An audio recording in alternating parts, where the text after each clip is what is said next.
Hey guys, the iPhone XR has arrived. It's been a month since we unboxed the iPhone XS and XS Plus, and finally, the cheapest and strangest of Apple's newest releases are now on sale. So let's get to unboxing. After much debating with all the color choices, I settled on the blue XR. It's a color I like in general. Opening up the box, we see the standard Apple Care pack right up front. It contains the usual set of instruction manual, SIM card ejector, and Apple sticker, which I might have used, but I have my Team Pixel stickers on today, so no thanks. We'll take the phone out and set it aside for later. Underneath is the Lightning earbuds, charging brick, and Lightning cable. Nothing out of the ordinary, but this was Apple's value pack iPhone. They aren't going to throw in special goodies in here, especially since they didn't do it for the iPhone XS either. Let me show off the blue iPhone here for a second. It's a very bright and vibrant shade of sky blue. It kinda looks like a toy.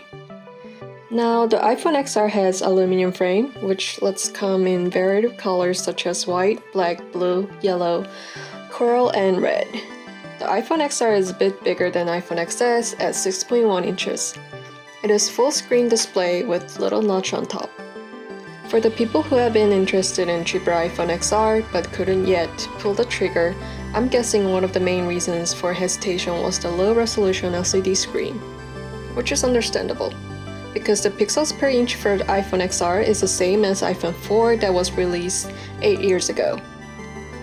Some people might not really be able to tell the difference, but to those who can notice the decline in display quality, the biggest issue with the downgrade is that the iPhone XR will not be able to play back videos at their full resolution. But like I said, this is technical detail and might not bother the average consumer at all.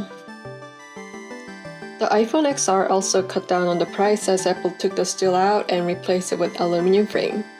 The back screen of XR has remained a glass, so this phone is both wireless chargeable and extremely fragile. The operating system is the exact same iOS used in iPhone XS series, so the system and properties of the three new phones should be very similar, except for the lack of 3D haptic touch and such on the XR. Another major difference we need to look at is the single camera feature that the iPhone XR has been demoted to. The 12 megapixel is the same as iPhone XS, but XR is missing the secondary lens that the new phones have been released with. The front camera is exactly the same as XS, so honestly, aside from the general physical appearance, the only thing that has been taken away from XR is the double zoom the second lens gives. Nowadays, the average price for a new phone is getting to be equal to monthly rent. I'm not going to say iPhone XR is a cheap phone, cause it's not. Let's be honest, $750 is not random change you just throw at things that have clearly suffered a downgrade. Here's my advice. Keep that money, save a bit more, then buy yourself a Pixel 3. Okay, that might just be my own personal preference spilling in, but you know what I mean. Alright, that was my personal review on iPhone XR. Agree with me or don't, it's fine. Live your best life. See you next time. Bye!